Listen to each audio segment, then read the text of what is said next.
Hey everybody, what's going on? Welcome to Josh Dell'Aria's Musical Escapades. My name's Josh Dell'Aria, your host. Now, in my last video, I started going over some of the qualifications that I use to determine my top 20 songs every year. Because I know there are some of you songwriters out there who are trying to get music out by the end of the year, and some of you musicians as well, I should mention.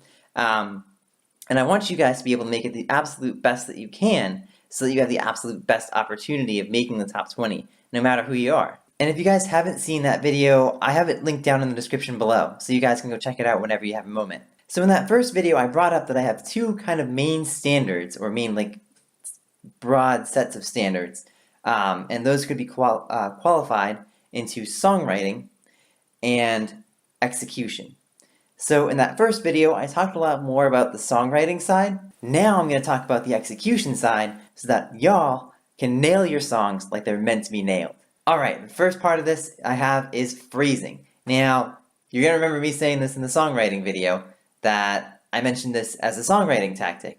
Well, it's also an execution tactic, because there's an aspect of songwriting that the composer has to make the song in a manner that allows the musician to be able to play it and make it sound musical, and make it sound very expressive. Well, on the other side, the musician has to take that music and make it sound expressive. So one of the musicians that I find to be best at this is Frazey.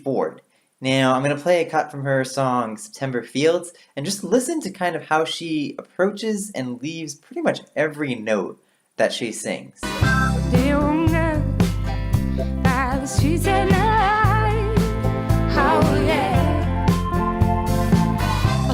Passing there in the street light. Do you have hope for the morning? And are you holding on so tight? So this is actually kind of hard to explain because this is more felt than heard, but you can kind of tell the way that Frazey is going in and out of her music, and kind of just making that more expressive. And it sounds more like an actual person, rather than just kind of like a robotic musical sound. That's the idea that you want to go for when you try to phrase something in a proper manner. Another great aspect of execution is precision, or being able to play the notes or sing the notes exactly when they're supposed to happen. Now, another great artist that I think is awesome at this is Fitzsimmons. So I'm going to play this little section of Hear Your Heart, and it's just literally going to be him playing the little chords, the chord arpeggio in the background. Just listen to how well these are timed.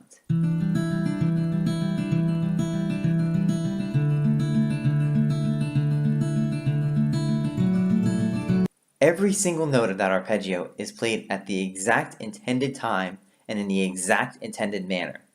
Now, you guys might think that that's something that's really easy to do, really simple to do. It's very simple, for sure, but it's definitely not easy. It takes tons of practice to get that down at the right time. See, the thing is, we all have muscle memory, and we need to train our muscles to be able to do exactly what we intend them to do at the right time.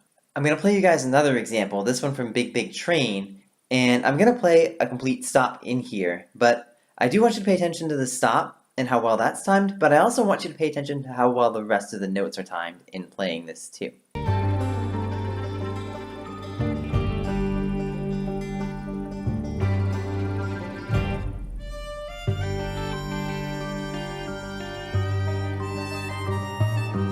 Yeah, do you see how every single note, again, is played at the exact intended time in the exact intended manner as the songwriter has written it?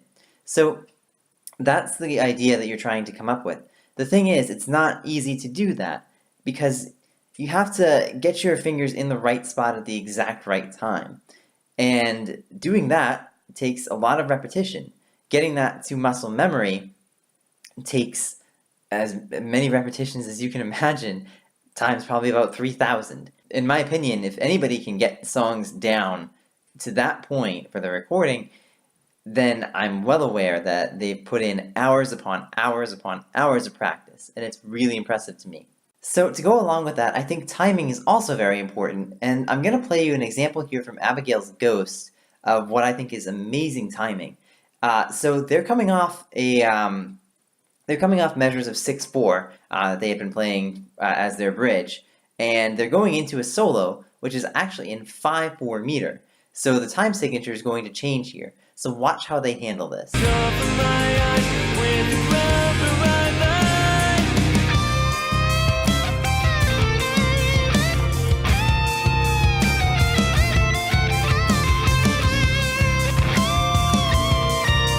Yeah, that transition from 6/4 to 5/4 is absolutely seamless on them. And the solo, as they start there, it's just amazing that they bear that right in mind, that they're playing in 5/4 at that moment. It's another thing that's very easy to look over, because a lot of times your time signature will change and you forget about it.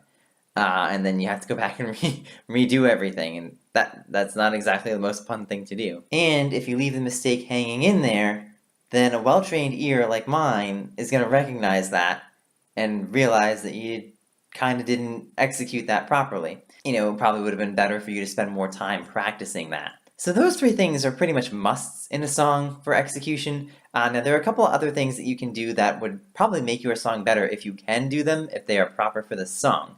One of those things is putting yourself into the character that you're trying to emulate. And so one of the people I think is really good at this is Otis Gibbs, which is why I mentioned him on my Facebook page earlier this week. So go ahead and listen to this snippet from his song Cozmina.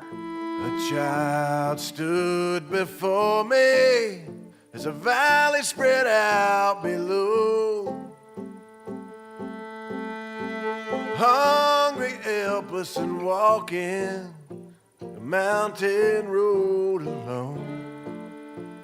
So you can hear from the way he phrases hungry, helpless, and walking that this child that he's describing is in really big distress.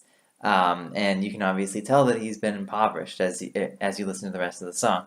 So that whole manner of making that kind of putting that kind of stress on those words really helps emulate the character that he's trying to portray to you.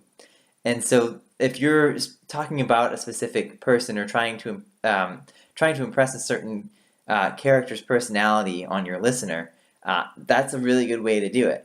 Okay, last thing I want to talk about is complexity. Now, don't take me wrong on this. I don't mean try to play something that's as complex as possible that you're incapable of playing.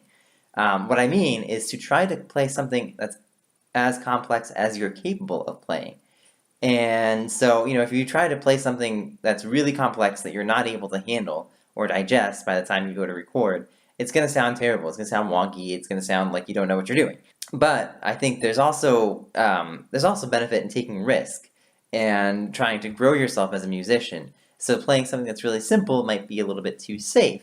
And I do think that if you can add such complexity to your music and you're capable of playing it properly, it's worth adding if it makes the music sound good, obviously. So I have an example here from the Punch Brothers, from their song, It's All Part of the Plan. Now, if there's one thing you gotta know about the Punch Brothers, it's that I know they're used to playing things that are very, very complex, and the reason why they're able to do it is because they've practiced so much at being able to play their instruments skillfully, so that they make sure that when those complex parts come up, they've rehearsed it enough that they can just play them like it's nothing.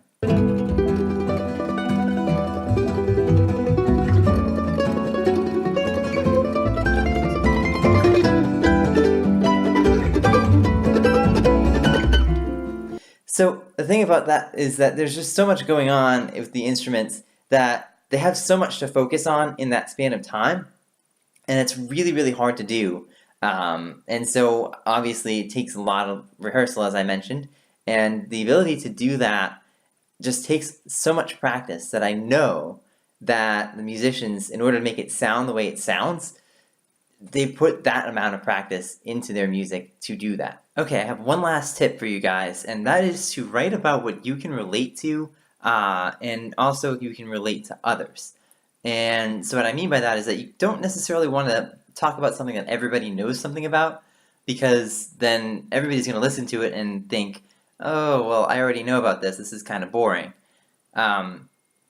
So you want to write about something that you feel very comfortable writing about, but maybe that others don't quite know too well, and be able to kind of send them the message of what's going on so that they can learn something new by listening to your music. Okay guys, I hope this all helps you guys be able to write music better, be able to sing music better, be able to play music better, all that sort of stuff. If you guys have any questions, please feel free to email me. Again, my email here is joshdell'Aria@musicalescapades@gmail.com. Please ask me any questions that you guys have. If you want to submit to me any ideas that you want me to critique and see how they sound, I can be kind of like a second or just a mini producer or something like that for you guys in some ways. Please feel free to send me some music over there. I'd gladly appreciate listening to it. Or you can also put it on our Facebook page, facebook.com/JoshD'sMusicalEscapades. Or you can leave a link in the comments below and I'll go and listen to it. And I'll try to find you on YouTube and try to send you an email through Gmail. Oh, before I forget too, I'm actually going to be in Nashville on Wednesday night. I'm going to be going to see Christy Hayes, who, as y'all know, I put on my top 20 last year. Really hoping I get the chance to speak to her crew and meet her and do my next YouTube video on her song, Open Up Your House. And so, we'll see, but she's playing at the Basement in Nashville next Wednesday, February 13th. And so if you guys want to come on down and meet me, I'm going to try to meet her. But if some of you guys are there, let me know, and I'll try to meet some of you guys as well. And hopefully I get a chance to talk to some of you guys there as well. So, again, if you guys have any questions, let me know. And until next time, go make some great music, everybody.